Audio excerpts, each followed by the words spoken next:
านทุกคนมาพบปะกันอีกแล้วเน้อศรัทธาญาติโยมเป็นประจำทุกวันในเวลา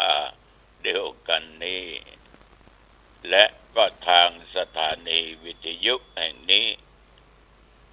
ในรายการปกิณกะแห่งธรรมะรายการนี้โยมสามารถฟังเวลาประเดี๋ยวนี้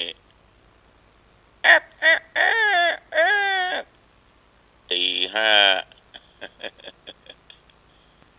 นะตีห้าแล้วก็ตอนกลางวันตอนพบค่ำแต่ตีห้านี้รายการนี้เป็นรายการสดกลางวันและตอนเย็นก็เป็นการบันทึกเสียงเปิดญาติโยมได้ฟังอีกครั้งหนึ่งต้องขออนุโมทนาขอบใจต่อญาติต่อโยมทุกท่านทุกคนที่ติดตามฟังรายการนี้มาด้วยดีตลอดนะ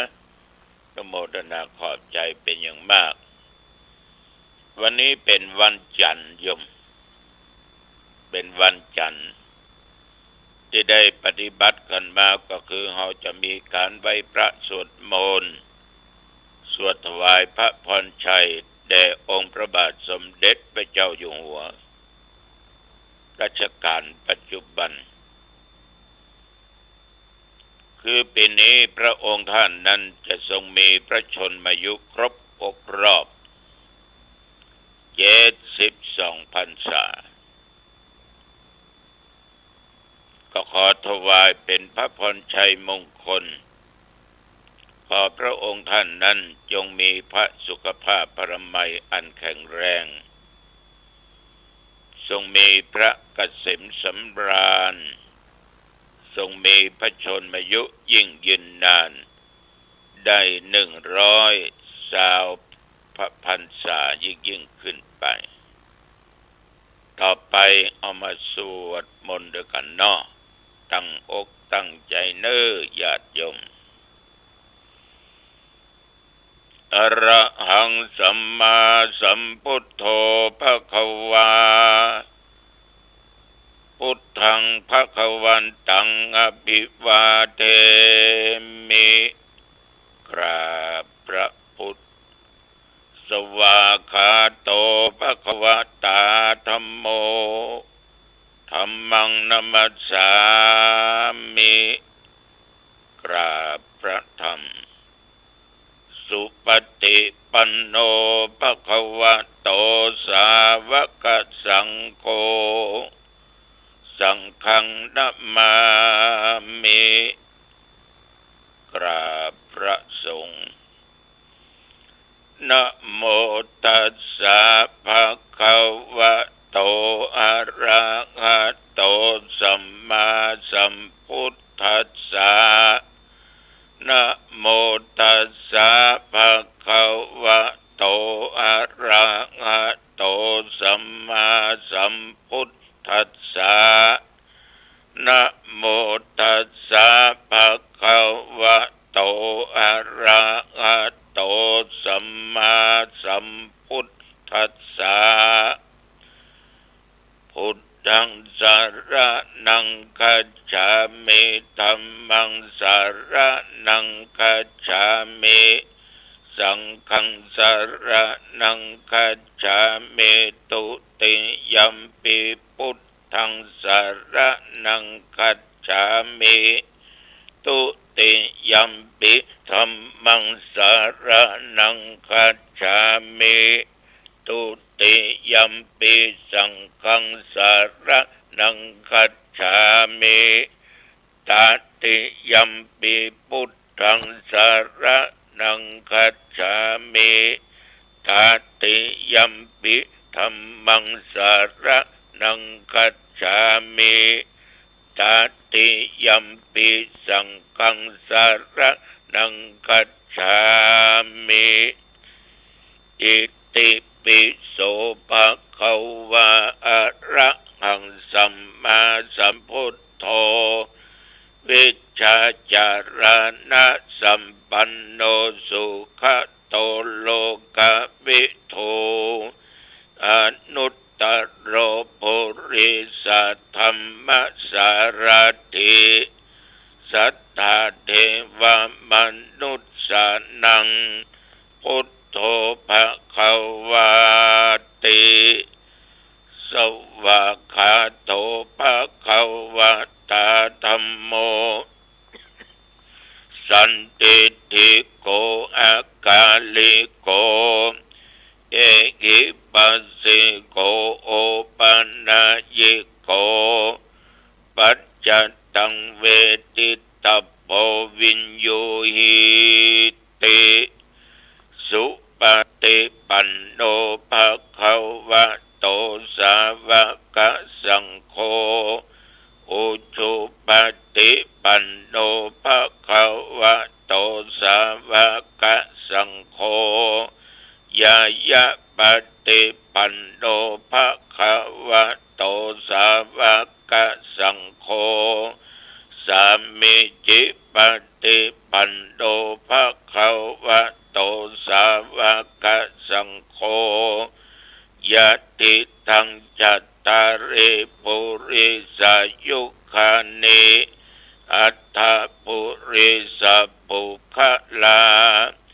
เอสะภควโตสาวกสังโฆอาหุนยโยปาหุนยโยอนุตตรังปุญญเขตังโลกัสสาติยันตุนิมิตตังอวะมังคะลัญจาโยจัมปนาโพสกุณัสสะสัทโธปะปะกะโหตุสุปินังอะกันตังพุทธานุภาเวนะวินาสเมนตุยันตุนิมิตตังอวะมังคะลัญจาโยจัมมนาโพสกุณัสสะโตปะปะกะโหตุวินังอากันตังธัมมานุภาเวนะวินาสเมนตุยันตุนิมิตตังอวะมังคะลัญจาโยจัมมนาโพสกุณัสสะสัทโธปะปะกะโหตุสุปินังอากันตังสังฆานุภาเวนะวินาสเมนตุมหาวชิลาลังกะรโนทายานังธัมมคัตติโยมหาปุญโยมหาเตโชขันติเมตตาติธรรมิโกสัมพุทธามามะโกอัคโคสาสนัสสุปะธรรมภโกทายารัตถสะอัฏฐายะ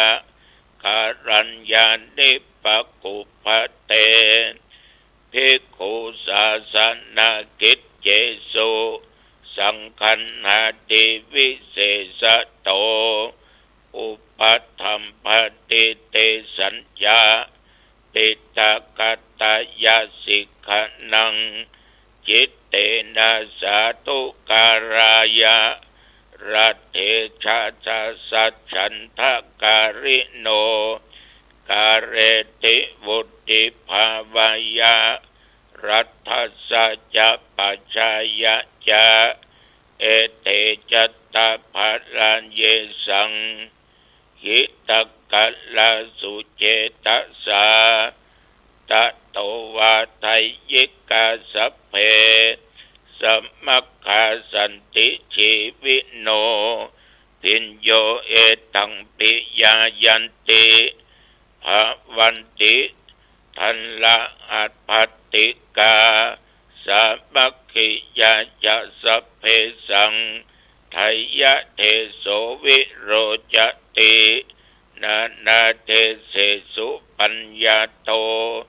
นิพพโยนิรุปัตถโวอิทาเนโสมหาราชาทเวสัตตติสมายุโกอิทิเสมังคะเลกาเลเทมัสสะชยมังคะลังรัตันนัตตยานุภาเวนะรัตันนัตตยเตชะสาปรเมนทมหาราชาไทยานังนันติวัตโนจิรันชีวตุทิคายุวันนูเปโตสุเขติโตภัลโลเปโตจัสสัพพทาปัปโปโตสัพพมังคะลังสิริลัจเฉปฏิทาตุนิจจังพัฏฐานิปัสสตุสัพเพมาอิทิกาเทวาอภิปาเลนตุนังสัทธาจิรันติตตุโลกัสสมิงสัมมาสัมพุทธัสสะสนันติภวตุสัพพมังคะลังรักขันตุสัพพเทวตาสัพพพุทธานุภาเวนะสัทธาโสทิภวันตุเตภวตุสัพพมังคะลังรักขันตุสัพพเทวตาสัพพธัมมานุภาเวนะสัทธาโสทิภวันตุเตภวตุสัพพมังคะลังรักขันตุสัพพเทวตาสัพพสังฆานุภาเวนะสัทธาโสทิภวันตุเตโดยคำสัตย์แห่งวาจานี้ขอถวายพระพรกรมอุตุได้บอกว่านับตั้งแต่เมื่อตะวันวามาจนถึงปัจจุบันนี้วัดหนองตองและใกล้เคียงไม่มีรายงานว่ามีฝนตกลมก็ไม่แรงตามปกติอุณหภูมิ39 องศาร้อนปัจจุบันประเดี๋ยวนี้21 องศาทั้งบ้านญาติโยมเป็นจะได้พ่องก็บ่งัวเนาะท่านทั้งหลายแตว่านี้ฉันเจ้าแล้วก็บ่ได้มีกิจไปที่ไหนถึงเวลา10 โมงก็ออกวัดไปกิจเหมือนกันแต่คนละกิจนี่กิจส่วนตัวกิจส่วนรวมคือนำเอาเทปแห่งธรรมะนั้นไปฝากที่สถานีวิทยุ FM 96 วัดอินทขินเมื่อออกรายการวันนี้กับวันพรุ่งนี้แล้วก็ไปฝากเทปเสียงธรรมะ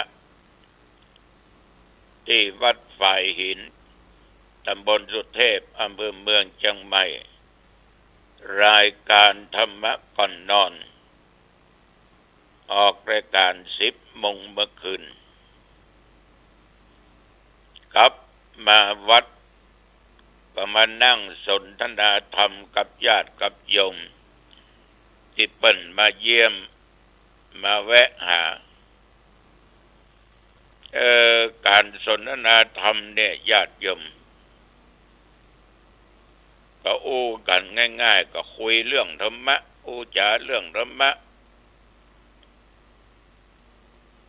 แต่ถ้าเราจะอู้อย่างอี้ มันก็บ่น่าที่จะยากเนาะก็เหมือนกับคนเฮาเนี่ยมันนั่งนั่งจาตามธรรมดาเอาก็กันบ่อยๆเพียงแต่เรื่องที่เฮามามาจานั่นน่ะมันเปลี่ยนเรื่องการค้าการขายการเอี่ยวการกินการเล่นการม่วนเป็นมาเรื่องธรรมะบ่ไปเล่าคนไผ่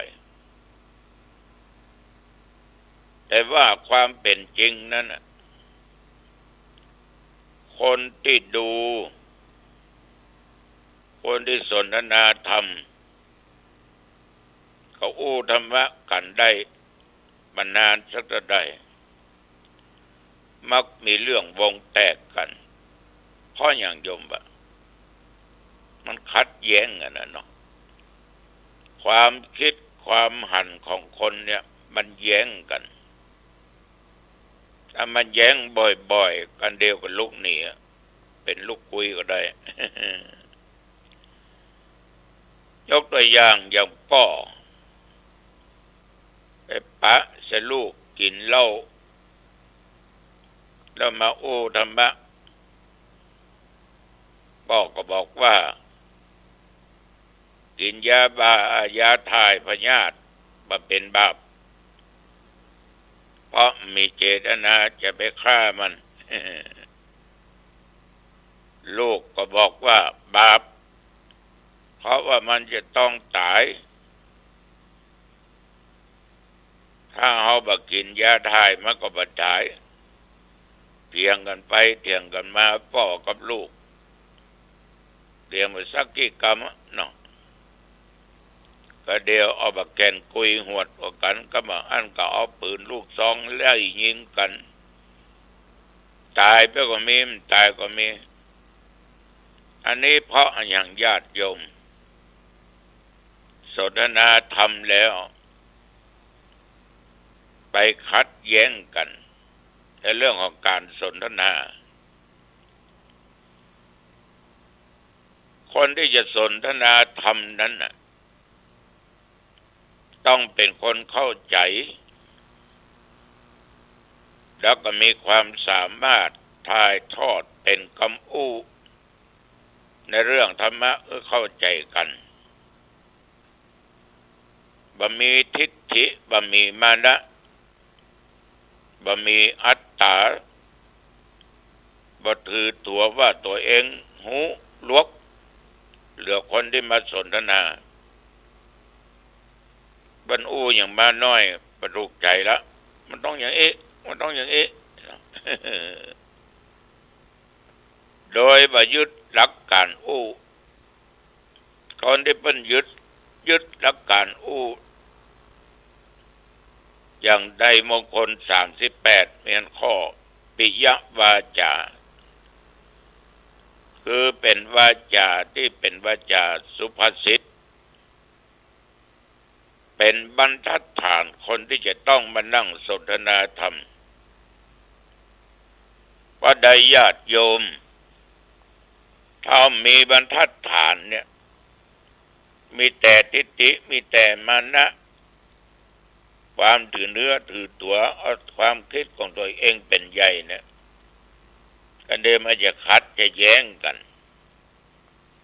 ขัดแย้งมันจะเป็นการสนทนาธรรมะละมีหลายคนที่วงแตกได้เล่าฟังเนาะ วงเล่านี่มันดีธรรมะหรอวงเล่นก็ดีไปธรรมะกำลังสนุกสนานเต้นรำกันม่วนกันก็ดีธรรมะเถอะพอได้ญาติโยมมันจะขัดกันแน่นอนมีงานที่หนึ่งเพิ่นเตรียมฉลองคืองานปล่อยหลวงคนนี้ไปช่วยกันยการวัดคนหนึ่งก็ดันเอาเหล้ามาตวยนั่งตวยยการตวยกินตวย คนหนึ่งหันใส่เอายังไปดีใหญ่ไอ้ว่าสุดเตื้อเอาเหล้ามากินในวัดไอ้ว่าเป็นบาปก็ข้าหันตัวบาปนะให้เราเอาละให้ลืมละมันต้องไปหันละอยู่อย่างอี้ก็หันละบดีกินเหล้าในวัดไอ้ว่าเป็นบาปผิดศีลข้อ5ตัวเถียงกันก็เรื่องของจะค่อยว่าหาแล้วนะหาคิงกันในวัดเดี๋ยวลูกสัตว์ลูกคุยกันค้อนบุบว่ากันนั่นญาติโยมบางครั้งเนี่ยมันก็บ่ถูกกาลเทศะคนนั้นก็บ่ถูกเอาเหล้าไปกินในวัดขยากก็ยังไว้บ้านนั้นบรรยากาศวัดหรอกบ่มอายเพิ่นคนนั้นก็ถูกเหมือนกันแต่ว่าบ่ถูกการเวลามันเมาเขาตีแล้วเนี่ยเนาะไม่ไปฟังได้ใหญ่ฉะนั้นการที่จะไปนั่งนั่งจาสนทนาธรรมะกันเนี่ยญาติโยมต้องถูกกาลเทศะถูกการถูกเวลาและถูกบุคคลตัวนี่สำคัญมีโยมหลายท่านหลายคนไปสนทนากับอาตมาภาพ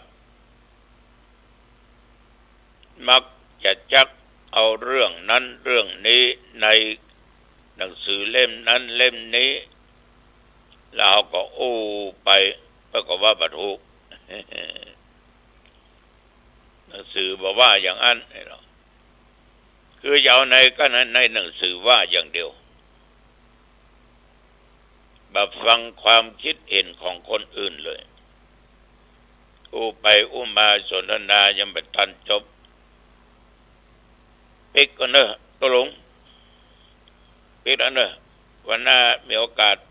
จะมาใหม่ มันต้องง่ายแซ่บมาตอนเดียวเป็นว่าเปิ้นเคยอ่านหนังสือเล่มนั้นมาแล้วก็ยึดเอาเล่มนั้นเป็นหลักใครเอาที่อื่นมาตึมได้ต้องเอาอย่างที่เปิ้นอ่านมาการสนทนาธรรมะเรื่องที่ต้องเป็นเรื่องจริงต้องเป็นเรื่องจริงไม่ใช่ว่าเอาเรื่องที่มันเป็นจริงนั่นน่ะมามาจากกันท่านทั้งหลายถึงวันส่วนมากถ้าจากกันก็เรื่องบาปเรื่องบุญเรื่องกุศลเรื่องคนตายแล้วไปที่ไหนสวรรค์มีแต่ก็มโนโลกมีแต่ก็ใส่บาตรทั้งวันได้บุญก็มันนั่งจากกันแต่ต้องในเรื่องที่เป็นจริงไม่ใช่ว่ายกเมฆมากันการสนทนาจากกันนั้น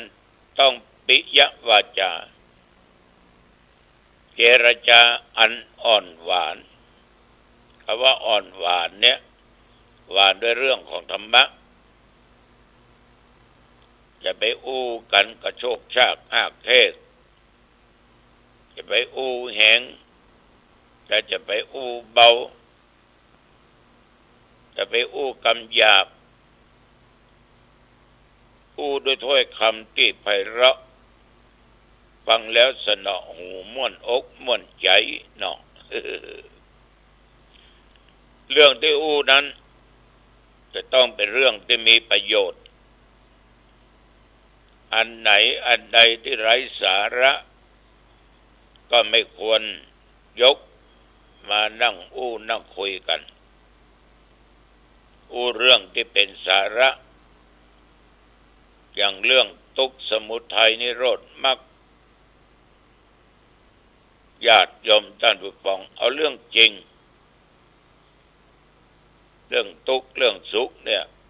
มันเป็นเรื่องจริง เรื่องบาปเรื่องบุญก็เป็นเรื่องจริงแล้วมีประโยชน์โดยสามารถละบาปได้หาบุญมันก็เป็นประโยชน์ต่อคนพูดต่อคนปฏิบัติและเรื่องทุกเรื่องเวลาจะอู้นั้นถ้ามันเหมาะญาติโยมต้องเป็นเรื่องที่ตัวเองนั้นได้ศึกษามาแล้วได้ปฏิบัติมาแล้วได้สัมผัสแล้วว่าเมื่อปฏิบัติมันได้ประโยชน์อย่าง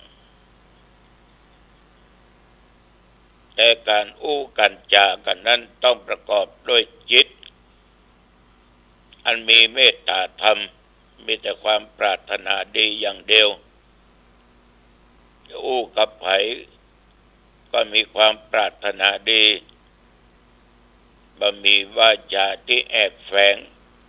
หวังได้ทรัพย์สมบัติหวังได้นั้นได้นี้จากคนนั้นคนนี้ฉะนั้นญาติโยมท่านผู้ฟังการสนทนาธรรมเนี่ยได้ปัญญาได้ความหูนักเพราะคนอาจจะมีความรู้แตกต่างกันไปอาตมาเคยบอกเสมอว่าธรรมะสิ่งที่รอบกายสิ่งที่อยู่ในกายเป็นธรรมะล้วนๆนี่จึงขอฝากไว้กับญาติกับโยมเอาละวันนี้อู้จะไปมาเป็นเวลาพอสมควรอายุวันโนสุขังพลังพบกันใหม่โอกาสหน้าเจริญ